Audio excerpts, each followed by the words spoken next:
Deixa eu te apresentar, né? A Paty também é veterinária.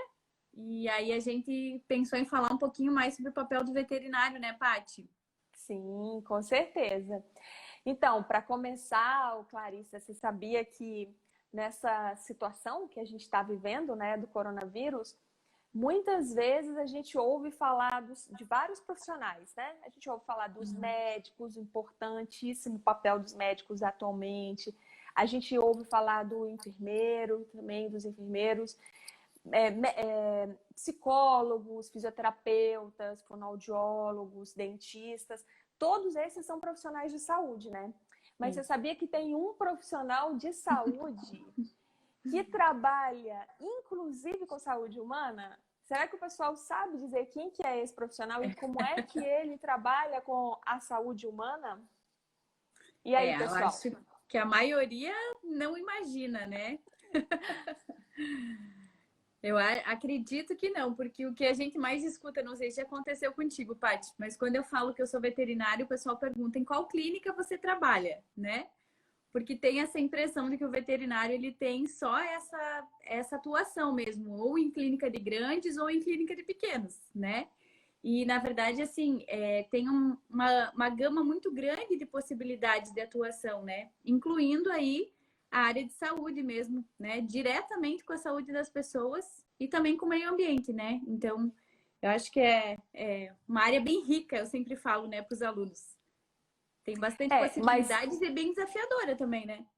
sim, mas a gente aqui agora nessa live, a gente está falando para aluno de veterinária, a gente está falando para veterinária e a gente está falando para outros profissionais que não são veterinários. Então, eu acho que é bem legal a gente comentar algumas coisinhas que o veterinário faz Sim. e o que o veterinário faz para cuidar das pessoas, que a maioria das pessoas não sabe. Não imagina, né? Uhum. E aí, o É, que é que o veterinário faz?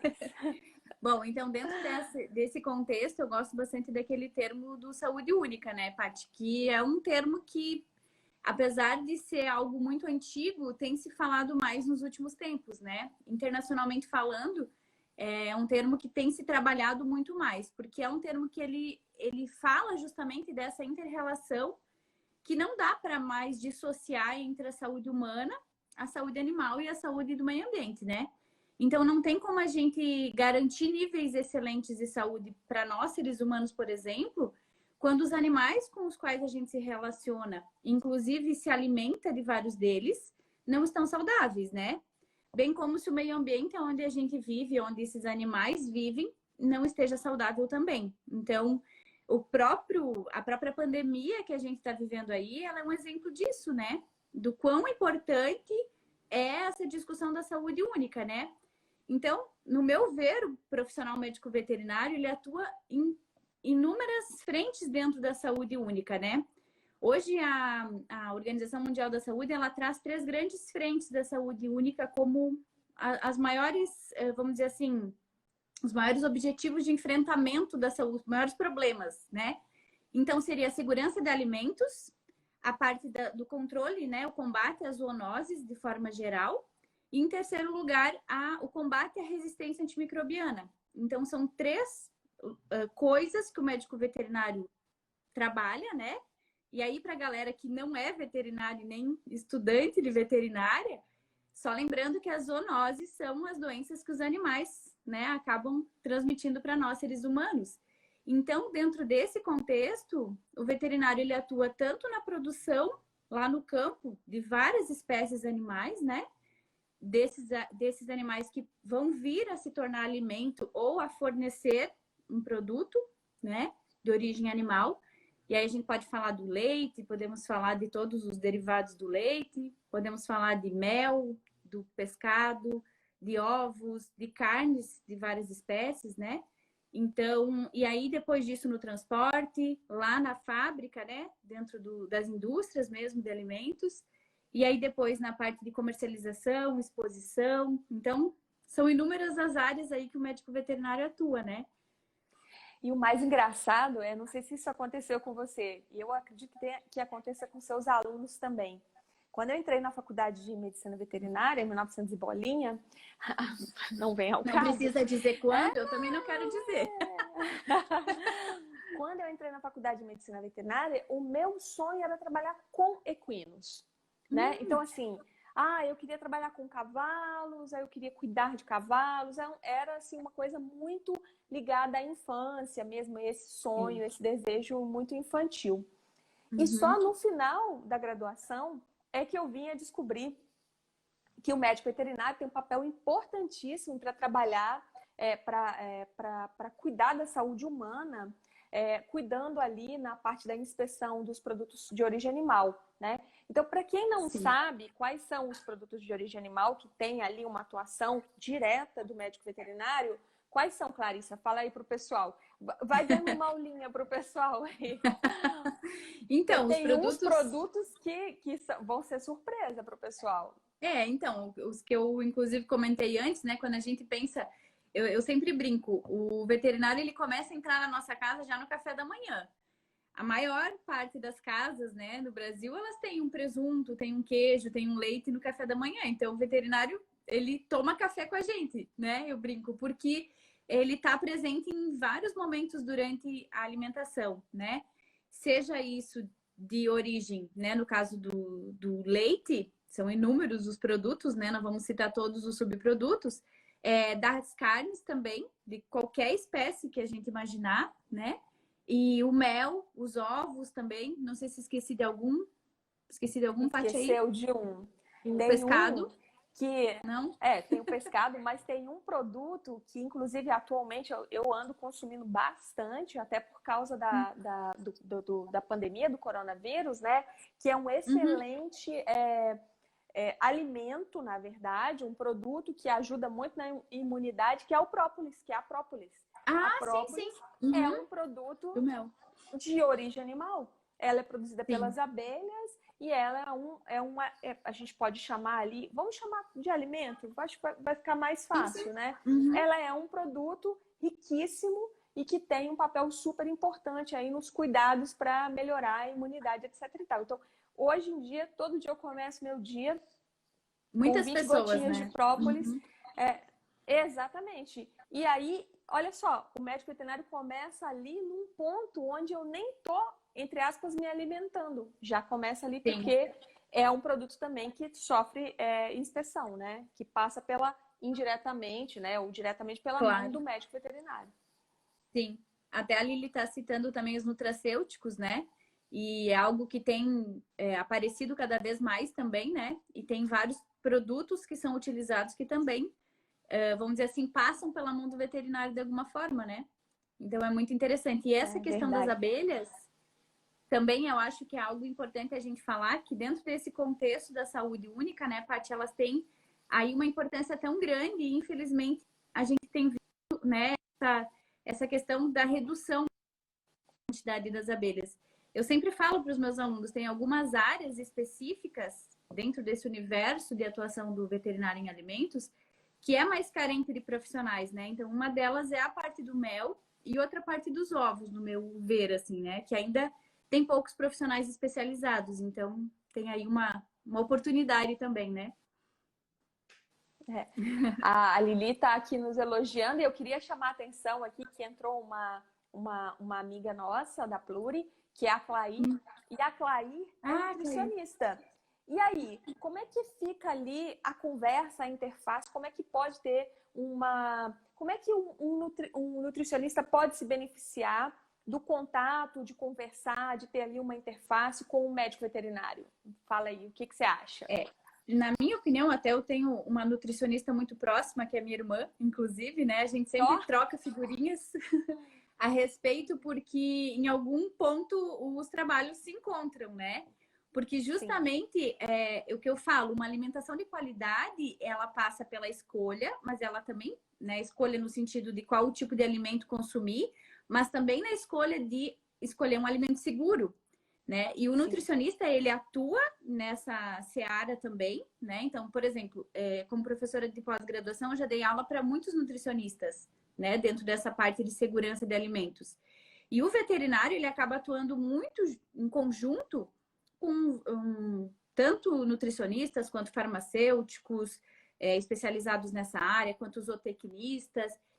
vamos dizer assim, somando, né? Porque na parte do controle de qualidade, em várias outras questões. E no meu ponto de vista, eu acho que a gente não precisa disputar espaço, né, Paty? Eu sempre penso que a gente pode contribuir. Enquanto o nutricionista ele conhece muito mais o alimento em si, né? Conhece muito mais a questão da composição do que nós veterinários.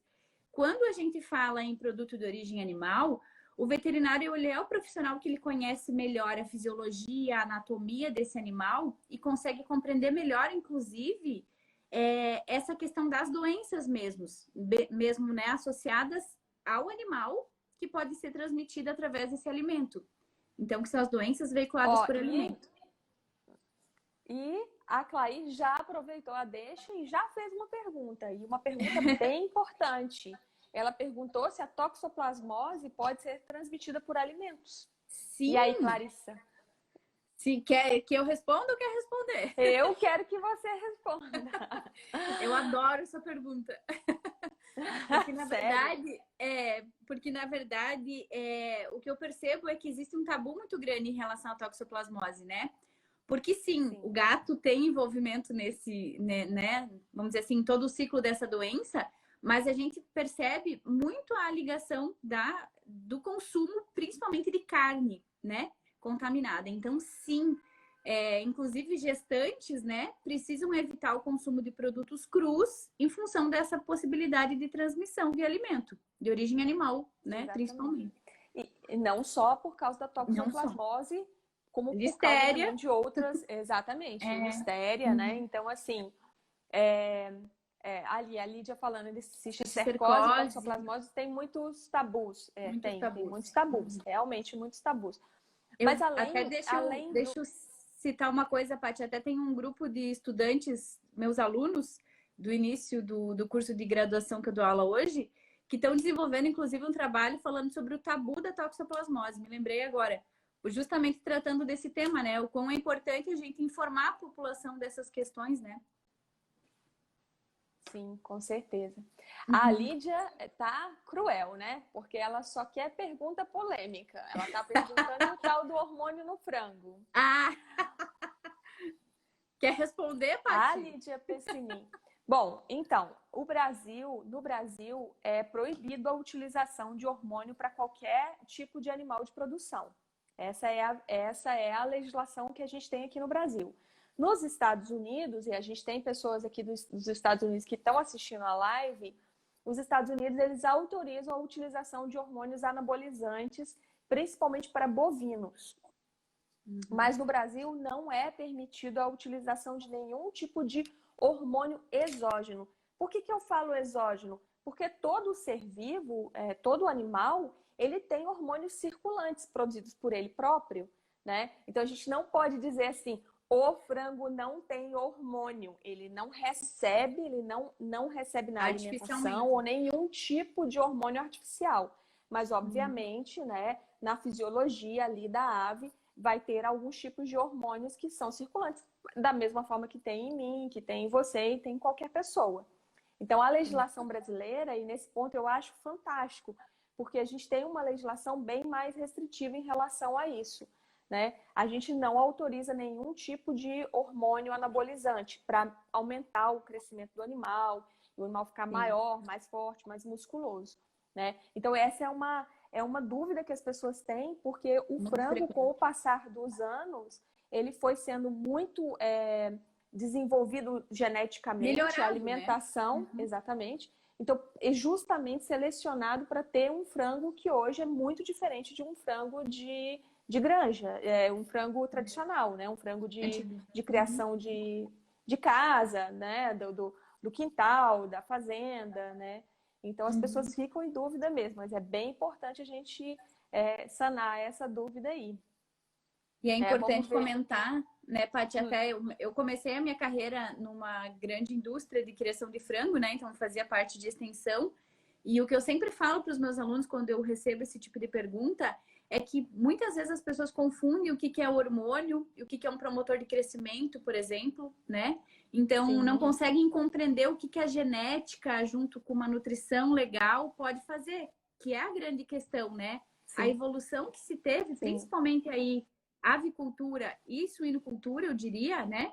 Em relação à genética, em relação à nutrição, ela é muito grande. Então, surpreende principalmente as pessoas leigas e acabam aparecendo lá nos Facebooks da vida uma foto de um peito de frango com uma injeção. Eu sempre falo, poxa, o animal tá morto já, né? Não faz nem sentido a foto, né, de uma injeção ali. Então, tem bastante fake news também, eu falo, associados a essa questão, né? Sim. Então, é Sim, importante se o que eu informar. acho é importante se informar. Por isso que eu acho muito legal essa interface, essa conversa entre os diferentes profissionais que trabalham nessa área. Então, por exemplo, a gente falou do nutricionista, mas até o chefe de cozinha, a pessoa que vai montar um restaurante, que vai elaborar ali um cardápio, que cozinha mesmo, né? É interessante a pessoa conhecer algumas coisas que às vezes não são coisas muito difundidas. Por exemplo, por que é que a gente tem que tomar um cuidado especial com a carne de frango? Qual que é o cuidado especial que a gente tem que tomar com a carne de frango, né? E aí, Clarissa? Então, essa é uma Eu que estou pergunta te super... entrevistando. Não, tô adorando, tô adorando. Então, geralmente essa pergunta eu recebo, eu faço alguns treinamentos, fazia, né, presenciais, com o pessoal, enfim, merendeiras e o pessoal que acaba produzindo o alimento final, vamos dizer assim, né? E a pergunta mais frequente em relação ao frango é lavar o frango ou não, né? E aí eu sempre falo, o cuidado maior relacionado ao frango é que quando você compra, por exemplo, um frango in natura, né? Se você observar a rotulagem desse frango, lá está escrito, né? Da questão do não consumir esse produto cru ou mal cozido. Por quê? Porque nós temos uma bactéria em especial, que é a salmonela, né? Que é uma bactéria que é muito frequente na produção primária, ou seja, nessa fase de produção do frango lá no produtor rural, né? E ela é muito difícil de ser eliminada. Então, a parte, vamos dizer assim, a forma mais fácil eliminar a salmonela do frango é cozinhando. Então, quando a indústria te entrega um produto cozido, ela consegue garantir que ela eliminou. Agora, quando ela te vende um produto in natura, ela não tem como garantir isso. Então, por isso que vem essa orientação, que inclusive a gente chama de PCC, né? Que é ponto crítico de controle fora da indústria, que é você recomendar ao consumidor que ele cozinhe bem. Só que quando a gente pega esse produto que pode ter uma quantidade, né, de micro-organismo nesse frango e lava ele, o que acontece? Você acaba espalhando essa contaminação na cozinha. E aí, às vezes, você coloca, por exemplo, pica o frango no mesmo lugar onde você vai cortar alguma coisa para salada que vai comer crua. Então, essa contaminação cruzada entre o frango e qualquer outro alimento que não vai ser cozido é que é o grande problema, né? Porque o frango, em geral, ninguém come cru ou mal cozido, né? Então, ele acaba sendo um contaminante da cozinha. Sim. Então, nesse sentido, é importante tomar cuidado mesmo. A Paty está só fazendo... A Com Lídia está certeza. só fazendo perguntinhas polêmicas ali. A Lídia está... o Márcio, só porque eu falei que nos Estados Unidos é autorizado o uso de hormônio anabolizante, principalmente na criação de bovinos, né? Os Estados Unidos trabalham muito com animais confinados, né? Existem também animais criados a pasto, mas lá a maior parte da criação é confinada, né? Então eles utilizam os hormônios para melhorar ali a conversão alimentar. Afeta as crianças?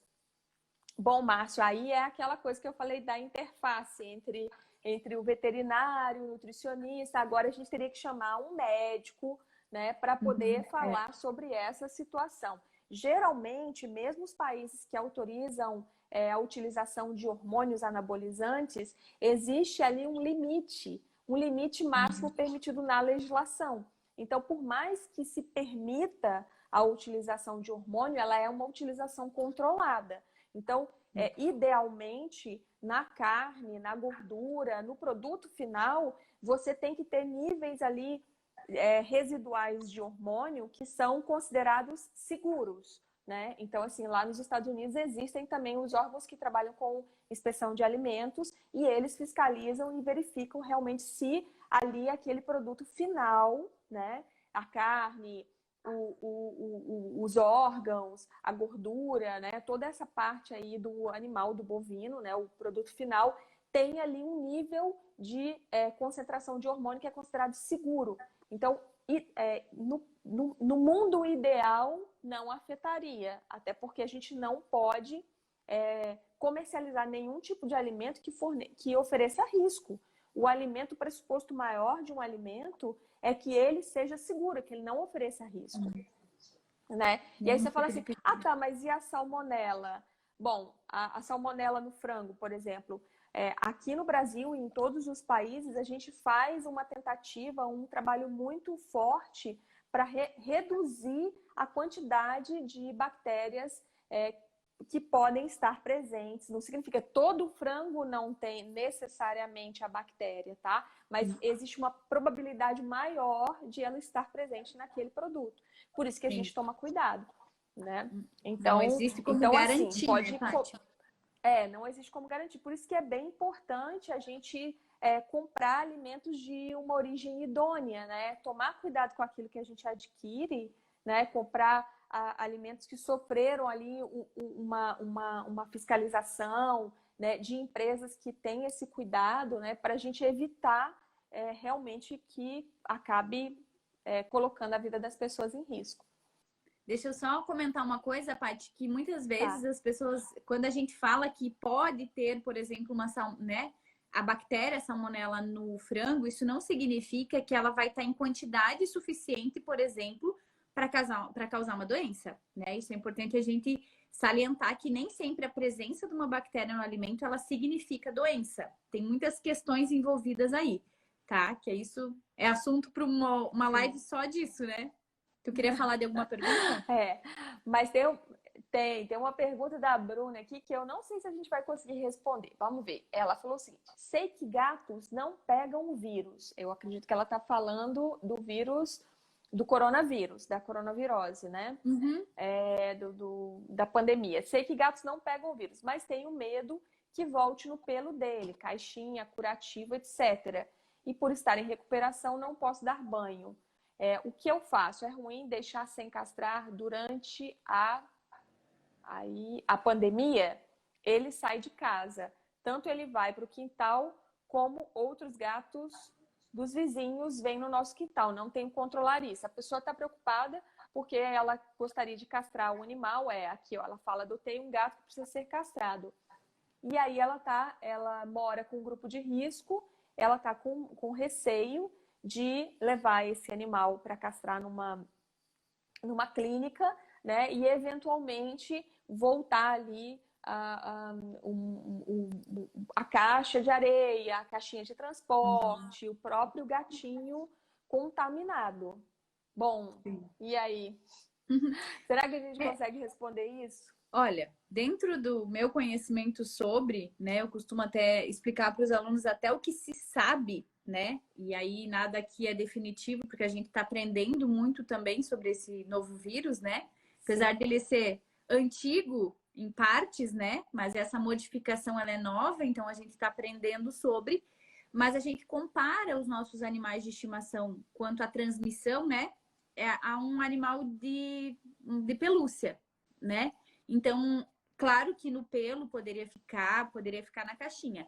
Mas, no meu ver, se faz necessário a castração, isso é possível de ser feito e se tomar todos os cuidados no retorno desse animal para casa, né? Então, eu acho que tem que se avaliar o custo-benefício de fazer isso nesse momento. Se é necessário e se tem indicação para fazer, acho que é legal conversar com o veterinário, né? Responsável, que nós não somos da área clínica, né? Isso é importante falar. E se informar bem. E eu acredito que não seria um problema, né? Vamos dizer assim, muito grande. Agora tem que avaliar se realmente o custo-benefício de fazer agora. Bruna, se eu puder te dar uma sugestão, como proprietária de animal, né? Como uma pessoa que tem animal em casa, não necessariamente como médica veterinária, porque é uma área que não é a nossa área de atuação. Eu te sugiro que você converse com o veterinário da clínica onde você vai levar o gatinho, expresse a sua preocupação e peça para que eles tomem cuidados extras, né? Então, que eles te devolvam essa caixa mais higienizada, que de repente eles não manipulem o animal em nenhum momento sem luvas, né? Porque provavelmente os profissionais que vão estar trabalhando na clínica vão estar usando todas as EPIs, porque agora é obrigatório. Então, é pouco provável que uma pessoa que esteja ali na clínica manipulando o animal, porque obviamente a cirurgia vai ser feita com máscara e luva, mas eu tô falando do cuidado pós, né? Sim, o antes e o depois, né? Provavelmente essa pessoa vai estar usando máscara, vai estar lavando as mãos o tempo todo, porque ela também corre o risco de se contaminar com os animais que chegam de outras pessoas, né? Mas você pode expressar essa tua preocupação e pedir para que eles tomem um cuidado extra. Eu acho que isso é possível, né, Clarissa? O que você acha? Claro. E eu penso assim, eu confio muito nos meus colegas veterinários no sentido assim, né? É um profissional que tem conhecimento sobre o assunto, né? Ou deveria ter. Então, procura um profissional que você confie, que eu acredito que não seja um grande problema, não, porque esse profissional ele conhece sobre coronavírus e ele vai tomar as medidas necessárias e também vai te orientar como proceder na hora de receber esse animal em casa, né? Então, acho que o melhor conselho é esse da Paty mesmo, é conversar com o profissional e vai receber a melhor orientação, tenho certeza. Eu tô rindo aqui porque o Márcio fez a pergunta até em inglês, de tanto medo que a gente não respondesse. Márcio, eu acho que a gente respondeu a tua pergunta em relação à questão ali dos hormônios, né? Então, acho que... Mas, se você tiver uma preocupação muito grande, uma opção é você procurar comprar carne, né, de animais que são alimentados somente a pasto, né? Pouco provável que esses animais recebam hormônio. Ou então que você procure adquirir carne de animais que sejam submetidos à criação orgânica, né? Sistema orgânico de criação. Então, tudo isso você pode fazer justamente para minimizar né, essa tua preocupação, tá? E aqui a Jaelcia está perguntando se é bom lavar o ovo. Essa pergunta é tradicional também, né? Eu sempre falo que o ovo ele veio na sua natureza como uma proteção, né? Que é essa película invisível de proteção. Isso não significa que o ovo não é perecível, né, gente? Lembrar que o ovo precisa de refrigeração, né? Então, quando a gente chega em casa, tem que refrigerar ele, mas não se indica lavar ele antes de guardar. Por quê? Porque ao lavar, principalmente quando a gente faz fricção, quando a gente usa uma esponjinha ou quando a gente, né, lava mais fortezinho, o que acaba acontecendo? A gente tira essa proteção.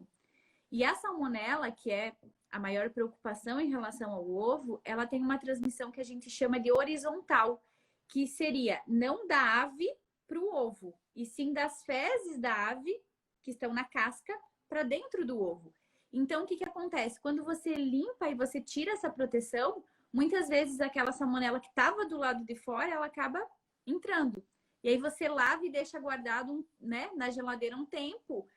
Óbvio que na geladeira você já retarda um pouco a multiplicação bacteriana, mas você ainda tem, no caso da salmonela, a multiplicação.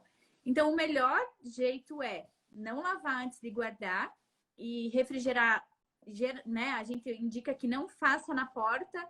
Hoje em dia a geladeira já não vem mais com essa, né? Vem com a opção de colocar lá dentro, porque aí varia menos a temperatura. E aí, se quiser lavar somente antes de utilizar. Mas, na minha opinião, prefiro não lavar. Por quê? Na mesma questão do que o frango. Você acaba espalhando se você tiver uma contaminação ali do lado de fora, né? Sim. E no caso do ovo, uma coisa bem importante para as pessoas ficarem cientes, né, Clarissa, é que assim, embora o ovo saia de uma área que é comum à saída das fezes, né? Então, assim, o orifício de saída do ovo o orifício ali, final, é o mesmo. Só que, por incrível que pareça, gente, não entra em contato com as fezes, né? Passa por um canal totalmente separado. Então, como é que o ovo se contamina? Depois, se aquilo ali aquele ovo não é manuseado adequadamente, aí sim, aí a galinha encosta ali, às vezes até as penas ou as pernas, e elas estão sujas, e aí sim contamina o ovo. Então, assim, uma dica para vocês, tá? Ovos que são comercializados geralmente, né, em supermercados, em qualquer lugar que você for comprar ovo, e que sofrem obrigatoriamente inspeção estadual, federal ou municipal, não podem estar sujos. O ovo que você compra, ele não pode estar sujo. A sujeira no ovo significa que a manipulação não está adequada, tá? Então, esses ovos, eles têm que ser separados, eles não podem ser comercializados dessa forma.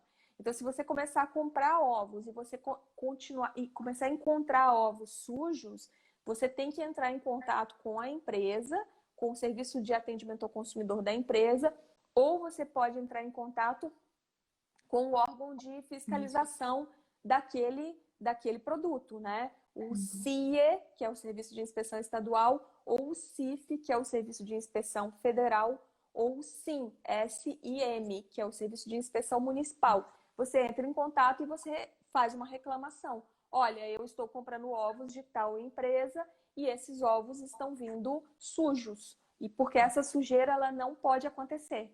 Você não pode ter ali para o consumidor final fezes, penas, tudo isso não pode acontecer. Porque aí você está levando a contaminação ali junto com aquele produto. E como eu falei, o alimento não pode estar contaminado. Então a indústria tem que fazer de tudo para minimizar a possibilidade de contaminação do produto e se eventualmente ele estiver contaminado, ele tem que ser feito um destino, um processamento todo separado. Não pode ser comercializado daquela forma. Não da forma tradicional, né? Exatamente. Acho que até é legal a gente citar, né, Paty? A Rosana perguntou se o ovo deve ser refrigerado, né? Então, no Brasil, na verdade, o ovo, a cadeia, vamos dizer assim, produtiva do ovo, ela não é refrigerada. Até por questão do custo, né? Então, isso encareceria muito a cadeia produtiva como um todo, né? Agora, quando você chega com o ovo em casa, aí você deixar ele fora da geladeira não é recomendado. Então, em casa é refrigeração, tá? Eu brinco que aquelas galinhas de metal de deixar em cima da mesa é só para deixar de enfeite, não com os ovos dentro, né? Coloca ovo de Páscoa dentro das galinhas de metal. Isso. A Rosana também está perguntando sobre antibióticos e medicamentos em geral, que se utilizados nos animais trazem prejuízos no consumo. Você quer responder ou você quer que eu responda? Posso responder.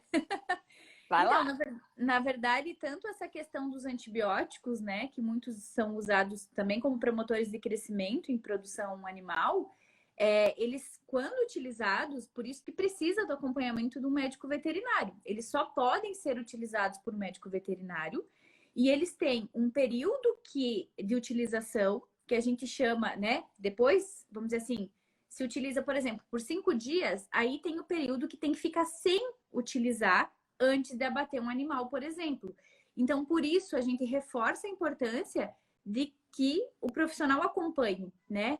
Porque o que acontece? Quem consegue garantir e fazer o cálculo, né? Para garantir que o alimento que chega na mesa do consumidor, ele não tenha resíduo de medicamento, é o médico veterinário, né? Então, por exemplo, quando chega numa indústria o bovino, o suíno, a ave, né, para ser abatida, existe o boletim sanitário onde consta todos os tratamentos que foram realizados e tem um veterinário responsável por aquilo, né? Então, por isso que é muito importante que tenha, né, que seja o alimento que você consome, que ele venha de um estabelecimento que tenha um médico veterinário, inúmeros, né, fazendo esse acompanhamento. Então, é muito importante essa questão. Não sei se tu quer acrescentar alguma coisa, Paty. Eu quero, Rosana, e esse é um ponto que é bastante fiscalizado.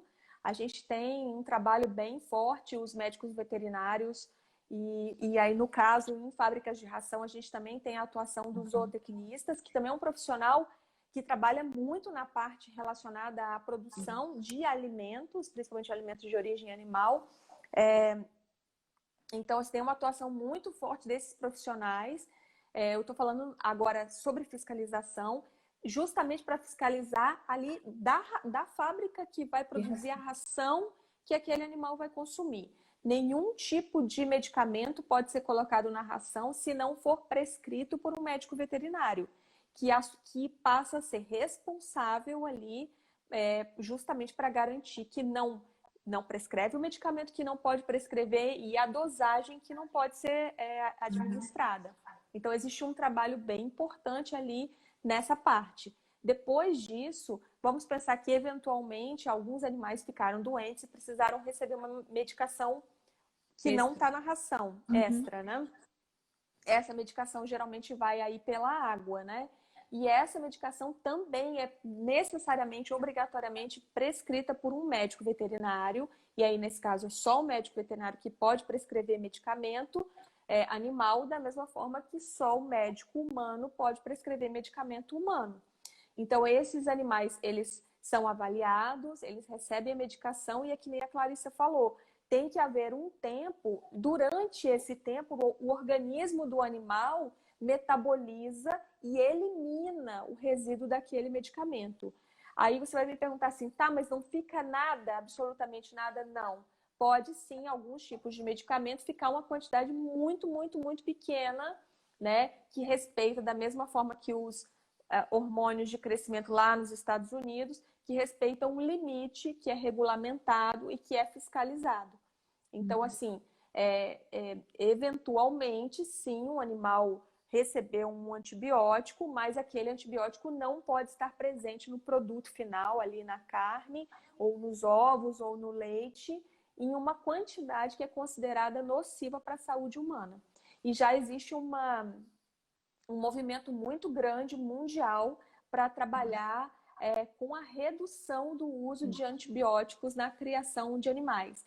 Principalmente os antibióticos que são usados preventivamente, não os que são usados de forma curativa, mas preventiva, né? Justamente para a gente minimizar ao máximo a presença desses antibióticos, né? E a possibilidade de, eventualmente, a gente ter problema para a saúde da população humana.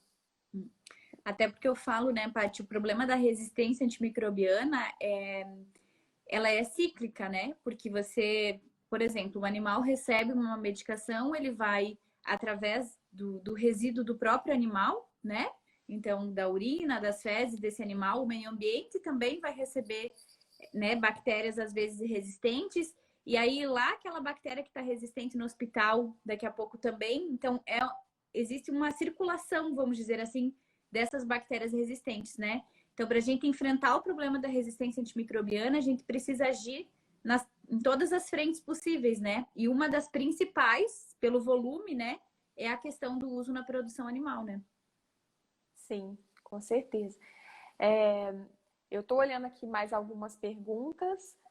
E aqui tem, vamos ver, como a Lídia, de novo, perguntando, como que está a exportação de produtos de origem animal agora na pandemia? A Lídia só vem com as perguntas, né? Bom, eu não sei se todos sabem, mas o Brasil é um dos maiores países, um dos maiores players do mundo, um dos maiores jogadores, né, por assim dizer, na parte de exportação de alimentos. E eu não estou falando só de carne, principalmente. Eu estou falando de soja também, né? Então, o Brasil ele tem um potencial agrícola, agropecuário enorme. A gente é um país de proporções continentais com uma área agrícola muito grande. Então, realmente, a exportação de produtos de origem animal é uma das coisas que alavanca, né, positivamente a balança comercial do Brasil. E o Brasil é considerado um país de ponta em relação à garantia que nós damos, que o Brasil dá, né? Nós, porque nós somos brasileiros, que nós damos para os países que compram os nossos produtos. Então, o Brasil vende produtos para o mundo inteiro, inclusive para os mercados mais exigentes, como, por exemplo, a União Europeia e o próprio Estados Unidos, que é extremamente exigente. Então, a exportação de produtos de origem animal está muito bem, obrigada, Lídia. E melhorando, né? Cada Melhorando. vez Inclusive, mais. a cadeia do leite está melhorando muito essa questão da exportação. É legal de ver, né, que a evolução vai acontecendo, a qualidade do produto vai melhorando. Que legal. Sim, e aí agora tem uma pergunta aqui da Michele, que ela está perguntando assim, eu estou com dificuldade de ler, porque é escrito fica bem no meu rosto aqui, ó. Considerando as normas de higiene dos frigoríficos, podemos deduzir que a contaminação por Covid ocorreu em outras áreas em comum, que não o local de manipulação dos produtos de origem animal. Então, Michelle, eu não estou entendendo bem certinho o que você está querendo dizer. Se você está querendo dizer normas de higiene aqui no Brasil, ou você está querendo dizer lá da China, de onde veio a pandemia. Porque eu não sei se vocês sabem, né? Eu não sei se você quer comentar um pouco a respeito, Clarice, bem rapidinho, que existe aí uma teoria, não sei se está totalmente comprovado, de que o vírus se originou no mercado de animais lá na China, justamente por causa da promiscuidade ali, do comércio de animais de várias espécies, tudo misturado. Então, ali faltou médico veterinário, né, Clarissa? Faltou. Na verdade, já existem vários trabalhos que associam, né, que vamos dizer assim, o paciente zero da pandemia foi realmente nesse mercado, né, onde circulam vários animais, onde a gente tem sangue desses animais escorrendo, né? Inclusive o próprio pangolim, que é uma espécie que é comum lá, né? Comum, na verdade, mas eu digo que eles tinham o hábito de consumo, inclusive. Eu até vi essa semana uma reportagem dizendo que ele foi agora classificado como uma espécie que vai ser protegida, que não vai mais poder ser consumida, né? Muito importante. Mas realmente, né? Então existe essa teoria, né? Bem, vamos dizer assim, já com bastante referência, né? Científica de que realmente lá foi o ponto zero, né? Foi o paciente zero veio de lá. Então acho que é muito importante. Mas talvez, Paty, essa pergunta dela queira entrar mais na seara da transmissão entre pessoas nos frigoríficos. Será que não? Não sei. Quem sabe ela nos diz aqui se é isso ou não. Sim. Daqui, Paty, ela tá falando. Bom, então, Michelle, o que acontece? Os frigoríficos, como qualquer lugar onde você tem uma quantidade grande de pessoas circulando, né? Se você introduzir ali um paciente, uma pessoa que está doente, da mesma forma que qualquer outro lugar, você tem ali uma possibilidade de você disseminar a contaminação, sim, com certeza. Mas o que eu posso te dizer é que tanto o Ministério da Agricultura quanto as empresas têm tomado os maiores cuidados possíveis para minimizar a possibilidade de eventualmente ter uma transmissão. Você está falando que no Rio Grande do Sul tem muitos casos. O Ministério do Trabalho tem atuado de forma muito forte sobre as empresas, fiscalizando justamente para que as medidas adotadas pelas empresas sobre os funcionários seja com o maior cuidado possível. Então, fornecimento de equipamentos de proteção individual, aumento da distância entre os funcionários, né? Então, assim, infelizmente, a gente não tem como dizer que a gente vai parar simplesmente tudo, porque se o Brasil parar de produzir alimentos, em algum momento a gente vai ter um desabastecimento, a gente vai ter uma crise em relação ao fornecimento de alimentos. As pessoas precisam se alimentar, né? Então, com certeza, tem que haver um equilíbrio aí. Então, o que eu posso te dizer é que tanto a parte do Ministério da Agricultura, quanto as empresas, quanto o Ministério do Trabalho tem atuado, e quanto o próprio Ministério da Saúde tem atuado de forma muito intensa para justamente a gente poder manter o abastecimento de alimentos sem comprometer a saúde das pessoas. Nos Estados Unidos, eu sei que foi bem caótico, assim, eu não sei se o Márcio está por aqui ainda e pode falar. Lá realmente foi uma coisa bem caótica, né? Então, e até aqui também no Brasil tem se usado muito né? Tem se testado muito os funcionários quando tem alguma situação assim, né?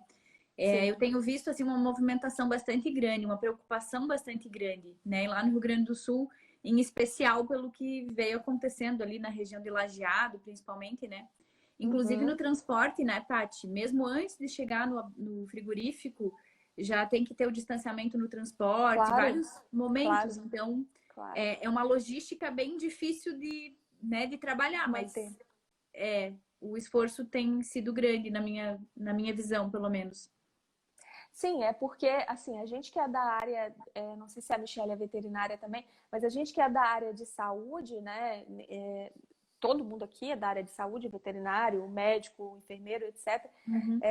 A gente sabe que é um vírus que tem um comportamento que ninguém sabia exatamente como lidar, né? Então, os países, à medida que a pandemia foi acontecendo, foram se adaptando, né? Então, tem que existir um equilíbrio entre você minimizar ao máximo a disseminação da doença, né? E, ao mesmo tempo, não ter um colapso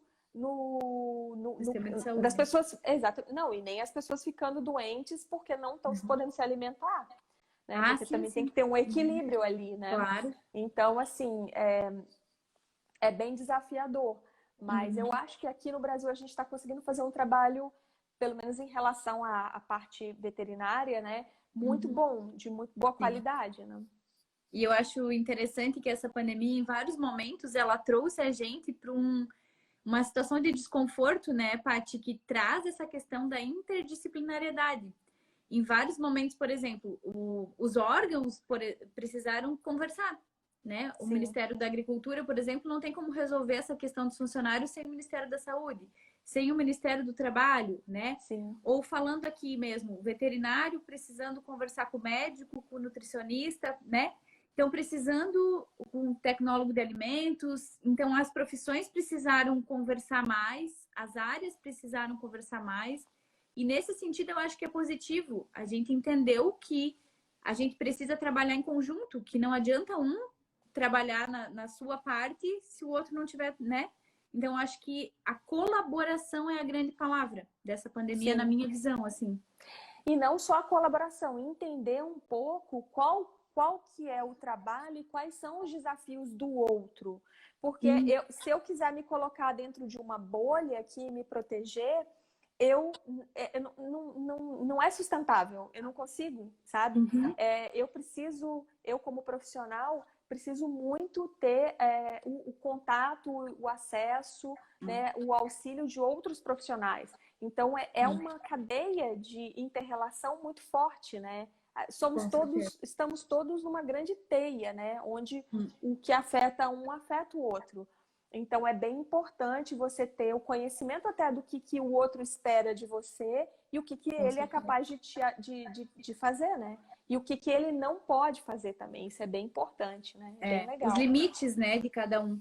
E uma outra coisa, já que a gente entrou, né, nessa seara, que eu acho que trouxe um pouco da ciência, né? Eu, como sou fã da microbiologia lá desde o início da minha formação, ver as pessoas falar sobre vírus, fazer perguntas sobre, enfim, isso acaba sendo interessante, né? Eu vejo os meus alunos, eu sempre falo para eles, agora que a gente estava estudando vírus na disciplina de microbiologia, eu falo, vocês podem quase que fazer um estudo de caso com uma pandemia, né? Então, vocês estão vivendo na pele as consequências de um micro-organismo que a gente nem consegue ver e está fazendo todo esse estrago, né? Então, acho que trouxe um pouco também dessa visão das pessoas, as pessoas olharem um pouco para dentro dessa questão mais acadêmica mesmo, né?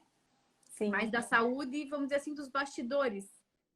Sim, até porque a pessoa leiga que está na casa dela tem que entender um pouquinho de como que funciona o comportamento do vírus para ela conseguir se proteger. Né? Com certeza. Então, por exemplo, dúvidas comuns. Eu uso máscara de tecido, uso máscara descartável, uso álcool gel ou eu só lavando com água e sabão? São coisas que até então a gente não tinha, a gente assim, não nós que trabalhamos com isso, mas eu tô falando nós como pessoas leigas, né? A gente não estava tendo que cuidar, pensar, né? Então, assim, é muito interessante porque você vê que o mundo é plural, o mundo é pluri mesmo, que nem a Lídia está falando, né? E a gente precisa da atuação de todos os profissionais. E precisa ter essa conversa mesmo, né? Você pensa às vezes assim, é coisa de veterinário, eu não vou falar, porque é coisa de veterinário. Poxa vida, veterinário trabalha com alimento que chega na tua mesa todo dia. Então, é interessante você saber. Olha quanta coisa a gente aprendeu aqui nessa live hoje, né?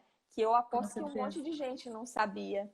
Então, eu acho fantástico. Eu amo ser veterinária. Eu me apresento sempre como médica veterinária.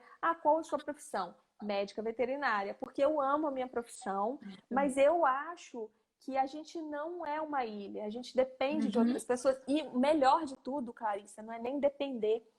Se a gente se unir, várias pessoas, vários conhecimentos, todo mundo ganha. É uma coisa Todo muito mundo ganha. linda isso.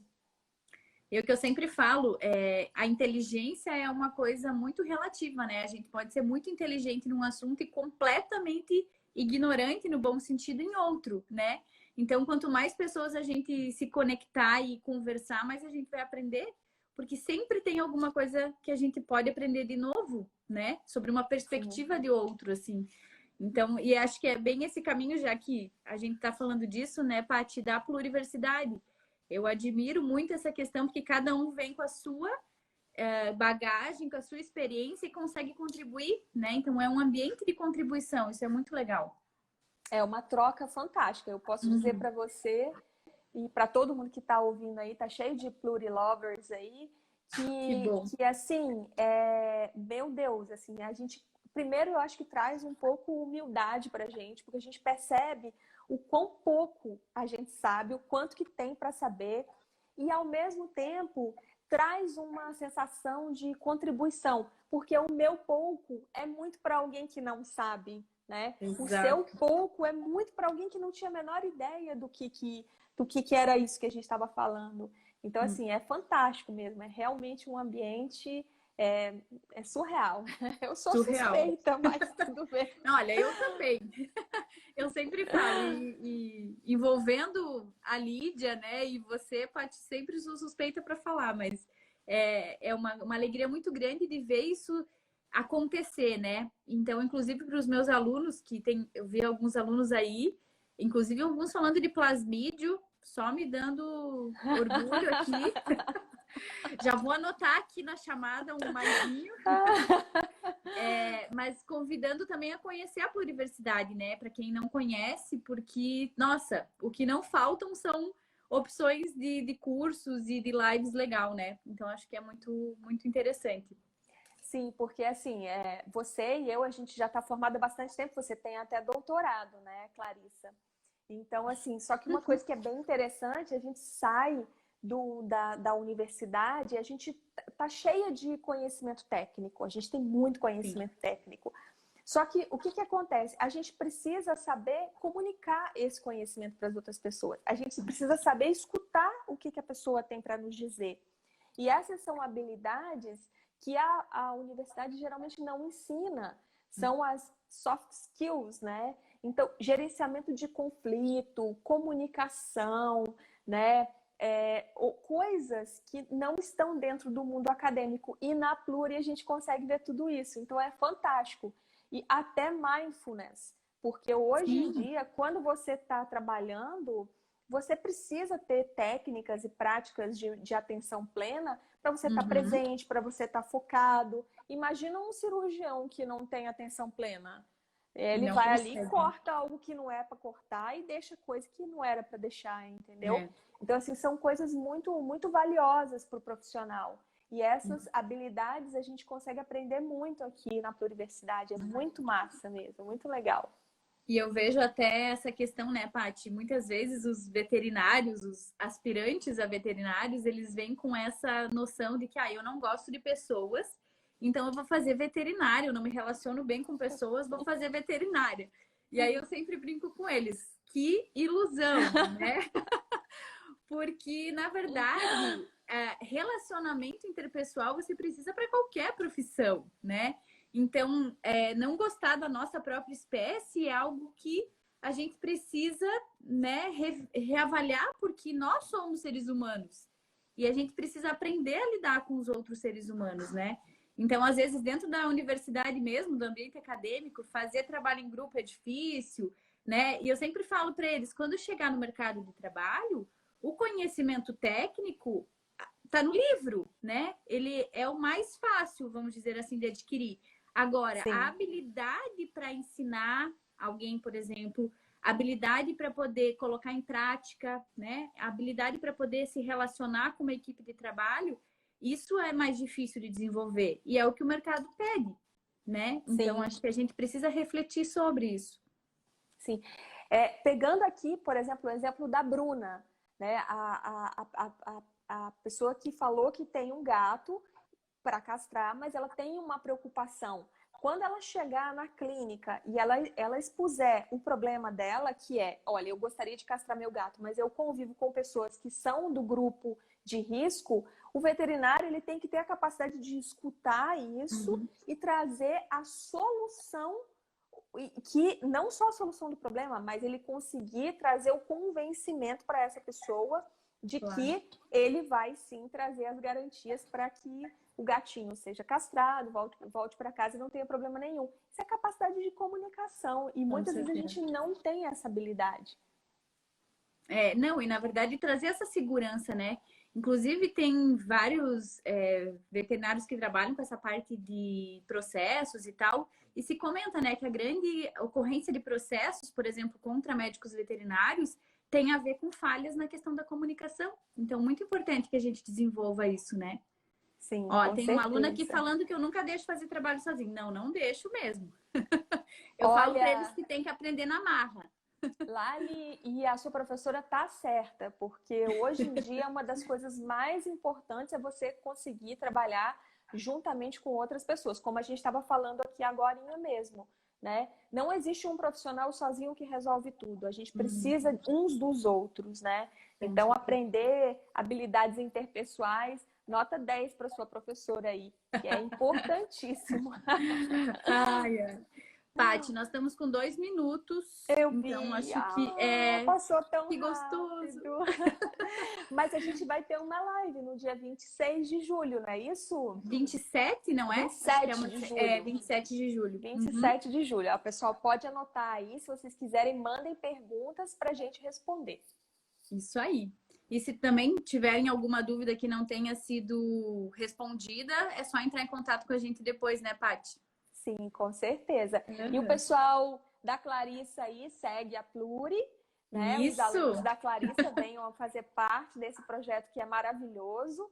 E o pessoal da Pluri, se vocês quiserem aprender dicas ótimas sobre cuidado com alimentos ali, a Clarissa tem um monte de coisa ali no Instagram dela que eu já andei dando uma olhada.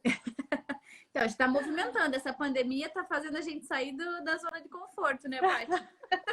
Sim, com certeza. Mas antes que a gente termine, eu quero aproveitar para agradecer a Lídia. Eu não falei dos comentários dela, mas Lídia, total, né? Brigadão, brigadão mesmo pelos comentários maravilhosos e por estar aqui junto. E te agradecer, né, Paty? Porque, como sempre, eu e a Paty e a Lídia nos conhecemos há muito tempo, graças a Deus. Posso dizer que tenho elas na minha vida há muito tempo. Então, brigadão. Eu que agradeço, foi fantástico, foi maravilhoso. E agradeço todo mundo que participou e que encheu a gente de dúvida. Foi muito bom mesmo. Muito gostoso. Agora, até o dia 27, né? Até o dia 27, isso aí. Legal. Aí a gente se vê. Então, tá bom? Beijo para todo mundo. Beijo, boa